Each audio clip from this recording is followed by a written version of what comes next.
네이버 주주분들 반갑습니다. 김로직입니다. 현재 시각 6월 18일 목요일 오후 1시 30분을 좀 지나가고 있는데요. 차트를 바로 보면 장 시작부터 하락으로 출발해서 현재 23만 7천원 선까지 밀리면서 약세를 좀 면치 못하고 있습니다. 자, 오늘 이렇게 시장 전체가 힘없이 무너지는 이유 다들 알고 계시죠? 바로 오늘 새벽에 발표된 이 FOMC 금리 결정과 점도표의 영향 때문입니다. 시장은 금리 동결에 안도하는 척했지만 연준이 공개한 이 점도표에서 연내 금리 인하에 대한 기대감은 완전히 사라지고 오히려 인상에 대한 가능성이 엿보였기 때문인데요. 하지만 여러분, 지금 차트 다시 한번 보시면 오늘 주가가 밀리는 게 단순히 이 미증시 때문일까요? 제가 오늘 이 상황 왜 이렇게까지 심각하게 보는지와 이후에 우리가 대응은 또 어떻게 해야 할지까지 다 명확하게 분석해 드릴 테니까 오늘 영상 꼭 끝까지 집중해 주시길 바랍니다. 자, 먼저 수급부터 바로 확인해 볼게요. 자, 오늘 이 프로그램 매매를 보면은 오전 내내 매도 물량이 쏟아지며 바닥을 기던 그래프가 지금 오후장에 들어서는 다시금 이렇게 매수세가 붙으면서 올라와주는 모습을 보여주긴 하고 있는데요. 하지만 여전히 이 순매수 금액은 마이너스 44억으로 플러스로 전환되지 못한 모습입니다. 자, 외인 창구의 상황도 한번 확인해보게 되면 CLSA 증권 쪽에서는 매수세가 들어오는 듯 하지만 반대로 이 골드만삭스 쪽에서는 매도 물량이 좀 나오고 있는 상황인데요. 자, 왜 외인과 프로그램은 이렇게 확실한 방향성을 정하지 못하고 있는 걸까요? 제가 이거 뉴스랑 같이 좀 설명을 드리겠습니다. 아까 그 뉴스를 다시 보시게 되면 제목을 보시면 알 수 있다시피 결국 4연속 동결로 금리가 발표되었습니다. 이번 금리 동결은 12명의 만장일치로 이루어진 결정인데요. 하지만 우리가 지금 주목해야 할 건 이 동결이라는 사실이 아니라 함께 공개된 아까 말씀드린 이 점도표에 있습니다.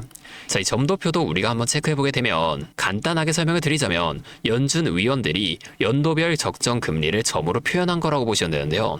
전 세계가 이 표를 금리 향방의 기준으로 삼고 있는 만큼 중요한 자료입니다. 자, 이 2026년과 2027년 여기를 좀 집중해서 볼게요. 점들이 3.5%에서 4% 사이 여기에 좀 밀집되어 있는 걸 우리가 확인해 볼 수가 있죠. 지난 3월과 비교해 봤을 때 점들이 훨씬 위로 올라왔다는 겁니다. 올해 말 기준금리 예측치의 중간값이 3.4%에서 지금 3.8%까지 상향이 됐다는 거예요. 자, 이게 뭘 의미할까요?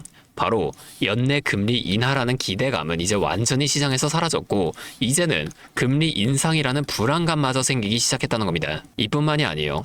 자, 뉴스를 하나 더 보여드리게 되면 이란 매체에서 블룸버그가 공개한 MOU의 세부 내용이 부정확하고 특히 이 호르무즈 해협 조항은 사실과 명백히 다르다며 반박하고 나섰습니다.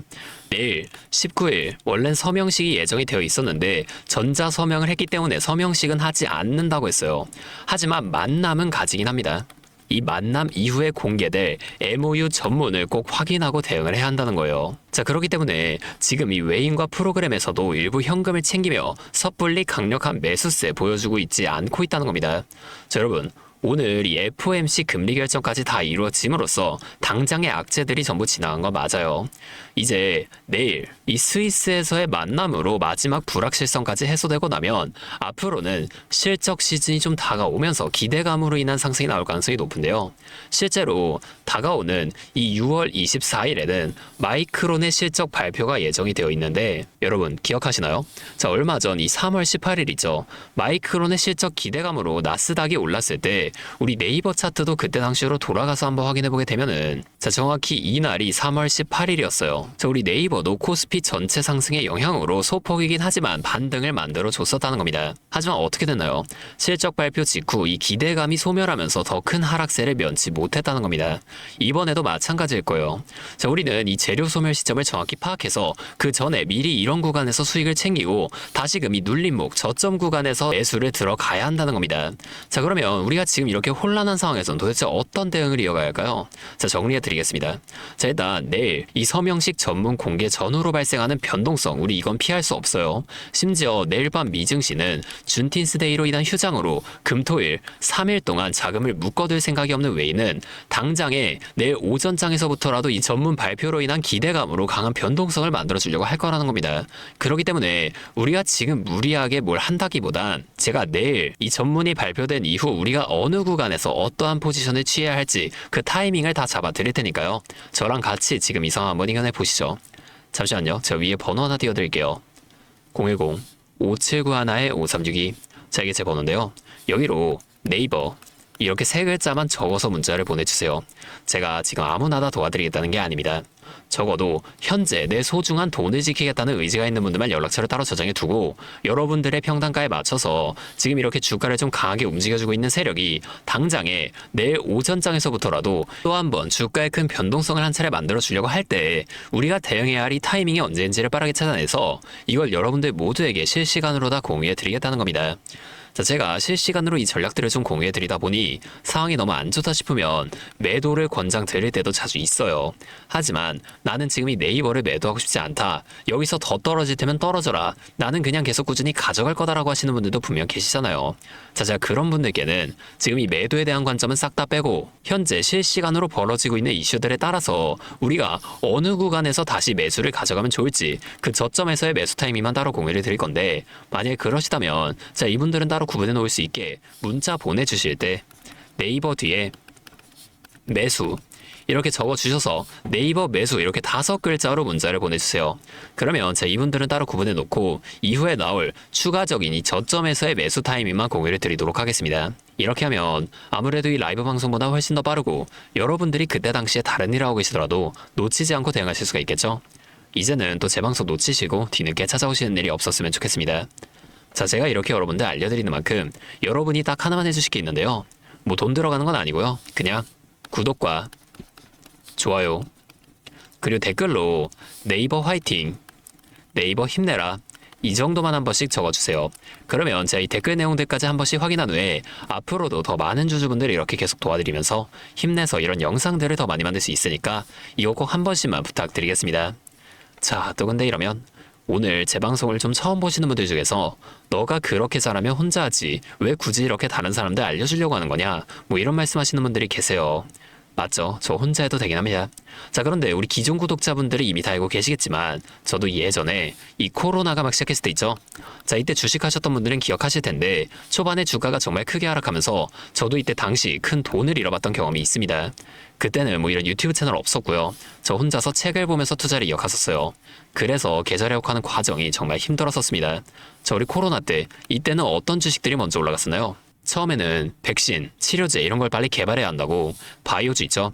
여기에 수많은 사람들의 자금이 몰리면서 바이오주에서 먼저 급등이 만들어졌었는데요. 그런데 오히려 저는 이때 남들이 좀 관심을 안 가지던 제지나 택배 이런 곳에 훨씬 더 많이 투자했었다는 겁니다. 왜냐면 코로나가 터지니까 사람들이 집에만 머물게 되잖아요. 자연스럽게 배달과 택배가 늘어날 수밖에 없는 상황이니까 이 택배는 뭐 당연히 올라가 주는 거고 택배를 포장하는 제조회사도 택배회사 따라서 함께 급등을 만들어 줬었다는 겁니다. 제가 이때 당시엔 이것들로 계좌를 좀 빠르게 회복이 됐었는데요.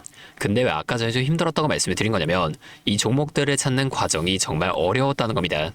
택배, 재지가 오른다는 걸 알아도 이게 종목들마다 전부 다 등락폭이 다를 수밖에 없잖아요. 자, 제가 그래서 꼭 이 기업에 대한 분석과 기업의 가치를 좀 판단하고 진입하셔야만 한다. 항상 여러분들에게 말씀을 드리는 거예요. 자, 제가 그때의 경험을 바탕으로 지금도 혼자서 힘들게 주식하시는 분들 계시는 걸 다 아니까 이 라이브 영상으로나마 여러분들 도와드리려고 하는 겁니다.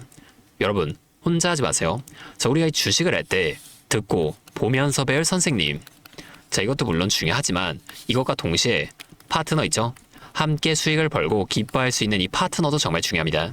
혼자 하면 굉장히 외로워요. 심지어 여러분의 이 잘못된 판단에 정정해줄 사람이 없기 때문에 여러분이 손해를 볼 확률 이것도 굉장히 커진단 말이에요. 자, 제가 여러분들께 이 선생님도 되어드리고 파트너 또한 되어드리도록 하겠습니다. 제가 꼭 도움을 드릴 테니까 우리 한번 함께 해보자고요. 다시 한 번만 말씀드릴게요.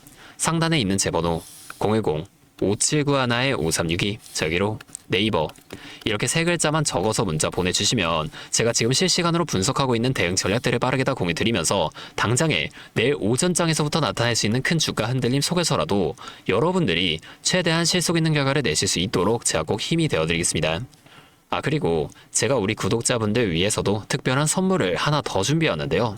바로 현재 가장 큰 이슈인 이 AI 데이터 센터와 깊게 연관되어 있는 냉각 섹터에 관한 자료입니다.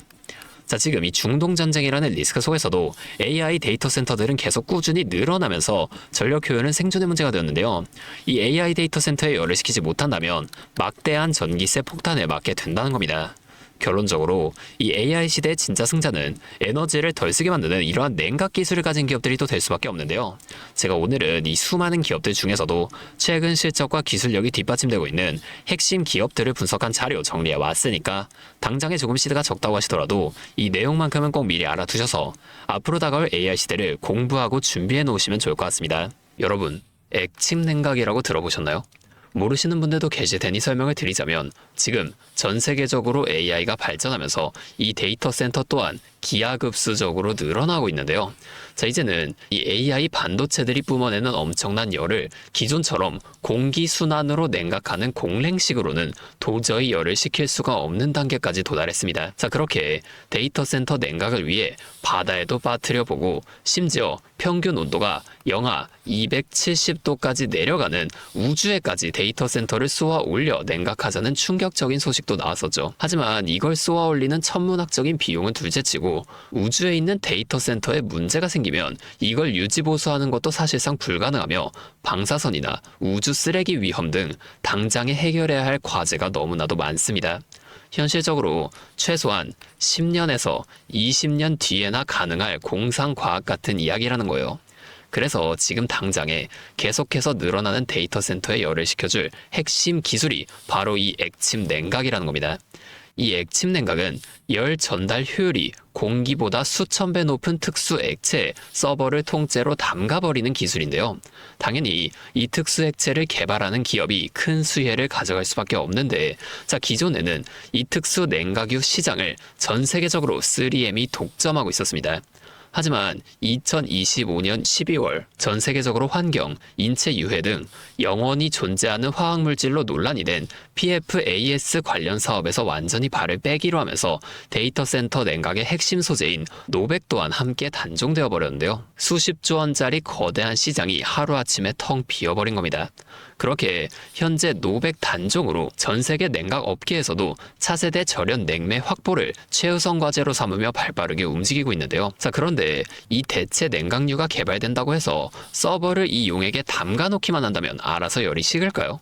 아닙니다. 자, 이 서버의 열을 흡수한 뜨거운 액체를 밖으로 빼내서 열을 식히고 다시 차가운 액체를 서버에다가 고압으로 쏴주는 이 펌프 시스템이 반드시 필요한데 이걸 전문용어로 CDU라고 부릅니다. 자, 데이터 센터에 액침 냉각 수조가 하나 들어갈 때마다 이 CDU도 무조건 세트로 들어가 줘야만 한다는 거예요. 자, 이 시장이 얼마나 돈이 되면 현재 우리나라의 LG전자 같은 이 대기업까지 이 CDU 펌프 시장에 뛰어들며 판을 키우고 있죠. 자, 그러면 우리가 지금 이 LG전자를 사면 되는 걸까요? 아닙니다. 자, LG전자 좋죠. 장기적으로 봤을 땐 엄청난 성장 가능성이 있는 좋은 기업입니다. 하지만 LG전자는 가전과 전장 사업도 같이 하고 있기 때문에 주가가 너무나도 무거운데요.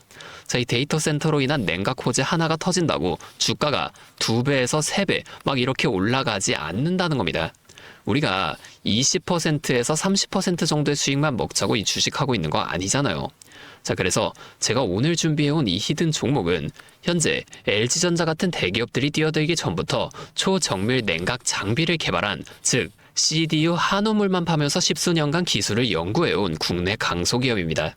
제 기업은 매출의 대부분이 이 냉각 장비에서 나오기 때문에 지금 글로벌 빅테크들과 진행 중인 수주가 결실이 맺어지는 순간 회사의 체급 자체가 아예 바뀌어버릴 수밖에 없다는 거예요. 자, 이 액침 냉각 테마가 뉴스에 도배되고 모든 사람들이 이 기업을 알게 되면 그때는 이미 늦습니다. 지금 눈치 빠른 외인 세력들은 이미 이 종목을 바닥에서 주워 담고 있는데요.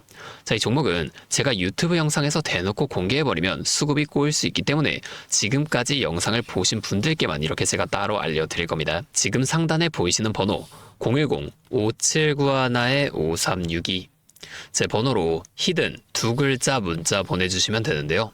그러면 제가 빠르게 이 문자를 확인하고 이 종목에 대한 자료와 앞으로의 대응 시점까지 바로 공유해 드리도록 하겠습니다.